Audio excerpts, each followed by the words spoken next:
Hello, good afternoon from Yerushalayim. It's just a few more hours until Shabbat begins here, so I'm going to make a quick recording for you all. In Parashat Hukat, which you'll read this Shabbat, there is a very subtle, unannounced shift in generations, and all of a sudden the narrative of Sefer Midbar jumps ahead from the second year after Yetziat Mitzrayim all the way to the 40th year, and just prior to the entry to Eretz Yisrael, and that's the rest of Bamidbar and Sefer Devarim all take place in the final months and mostly the final weeks of Moshe's life.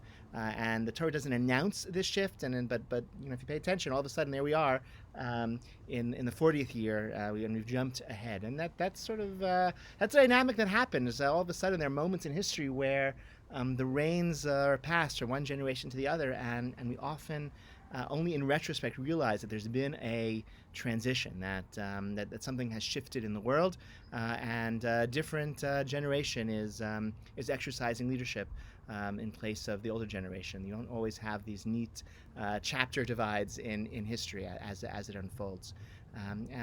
This Shabbat, Anshe Shalom is saying goodbye to Julia Aronson. She is not leaving yet. She's making Aliyah later in the summer, moving to Israel, where she has a family and many friends.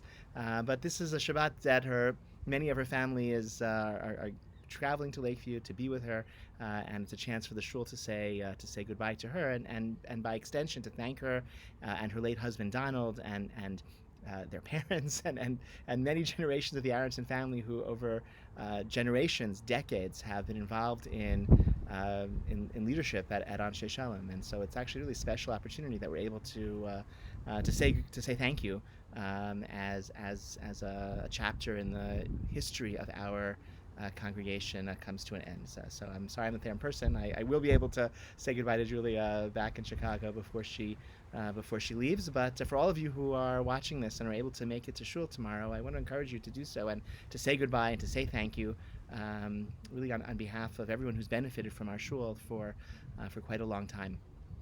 In the spirit of Ki Mitzion Tetzei Torah, that the Torah comes forth out of Zion, I thought I would share just a vignette from that. Last night I was able to attend a concert of the Israeli musician Shai Tsabari, and amongst his repertoire he sings songs based on poetry from Yehuda Amichai, based on poetry from the Sidur, and sort of his final song was a musical rendition of Rachmana, the line from some Slichot that we'll say in just a few weeks, that the merciful God who listens to those who are brokenhearted, he should listen to us in our as we cry out with broken hearts. It's words from Slichot. The melody is an old Chabad melody, and Shai Tsabari put it to music in a really unique and fresh way. So on the YouTube video, I'll put a link to.